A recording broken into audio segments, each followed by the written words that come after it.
નમસ્કાર, ન્યૂઝરૂમ લાઈવમાં આપનું સ્વાગત છે। સમાચારો સાથે હું છું આપની સાથે વિકાસ મુકવાણા। તો આખરે સસ્પેન્સ પરથી પડદો ઉચકાયો છે। જી હા, પશ્ચિમ બંગાળના નવા મુખ્યમંત્રી બનશે શુવેન્દુ અધિકારી। આજે પર્યવેક્ષક તરીકે ગૃહમંત્રી અમિતભાઈ શાહ અહીંયા પહોંચ્યા હતા। ધારાસભ્ય દળની બેઠક યોજાઈ, તમામનો મત લેવામાં આવ્યો અને સૌ કોઈએ એક જ નામ આપ્યું, શુવેન્દુ અધિકારી, અને જેની જાહેરાત પણ ગૃહમંત્રી અમિતભાઈ શાહે કરી હતી। પશ્ચિમ બંગાળના નવા મુખ્યમંત્રી બનશે શુવેન્દુ અધિકારી, જેની જાહેરાત આજે ભાજપની ધારાસભ્ય દળની બેઠક બાદ લેવામાં આવ્યો છે અને આવતીકાલે હવે શપથ ગ્રહણ સમારોહ થવા જઈ રહ્યો છે। તો સાથે સાથે આજે 2016ની વાત એમણે કરી કે પહેલા ભાજપના 3 ધારાસભ્યો હતા, પછી 2021માં 77 ધારાસભ્યો થયા અને હવે આ વખતે 200 કરતા વધારે ધારાસભ્યો બંગાળની જનતાએ ભાજપના નિમ્યા છે। સાથે સાથે એમણે એમ પણ કહ્યું કે હવે ભયમુક્ત બંગાળ રહેશે, અહીંયા હવે હિંસાને કોઈ સ્થાન નથી।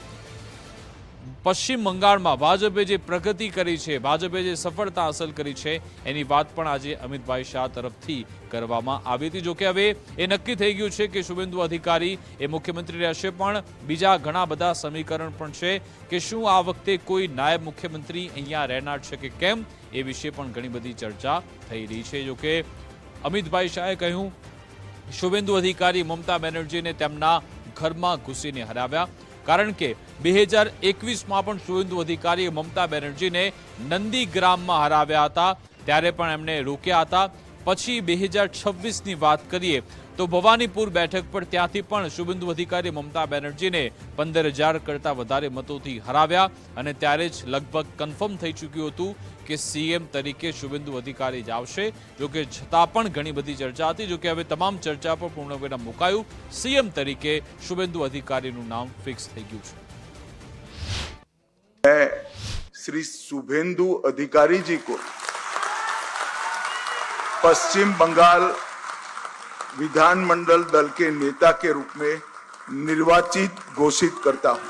मैं बंगाल की ही बात करूं, मैं ही अध्यक्ष बना था, उपचुनाव आया, हमारे अभी के अध्यक्ष समीक भट्टाचार्य जी एक उपचुनाव जीतकर हमारा खाता खोले थे।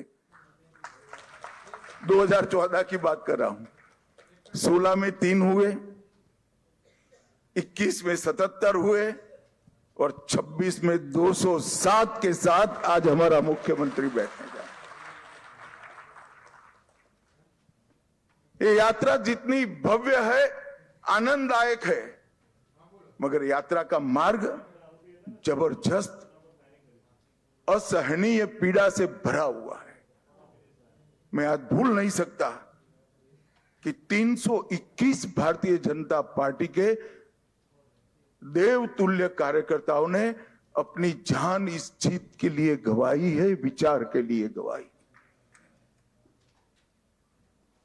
मैं देश भर में घूमा हूं, पार्टी के अध्यक्ष के केरल और बंगाल, इसके अलावे कहीं पर इस प्रकार की क्रूर हिंसा का नग्न तांडव मैंने नहीं देखा।